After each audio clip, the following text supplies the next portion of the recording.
গোয়েন্দাগিরি করো না, স্পাইগিরি করো না, অন্যের ব্যক্তিগত বিষয় নিয়ে খোটাখুটি করো না।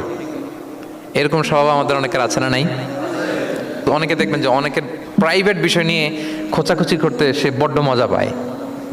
আছে এরকম? এটা হারাম। আওয়াজ করে বলুন, এটা কি? ওয়ালা তাজাসসু, গোয়েন্দাগিরি করো না। Everyone has personal space and no one should interfere someone's personal space. কেউ কারো পার্সোনাল স্পেসে ইন্টারফেয়ার করা যাবে না। প্রত্যেকের একটা প্রাইভেট এরিয়া আছে, প্রাইভেসি আছে। দেখেন ইসলাম প্রাইভেসিকে কত গুরুত্ব দেয়। প্রত্যেকের প্রাইভেসিকে ইসলাম কত গুরুত্ব দেয়।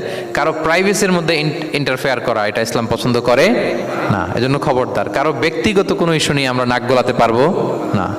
কারো মোবাইল ধরে মোবাইলের গ্যালারি চেক করা, কারো ইনবক্স চেক করা, কাউকে না বলে কারো চিঠি পড়ে ফেলা, উকি মারা, আড়ি পাতা,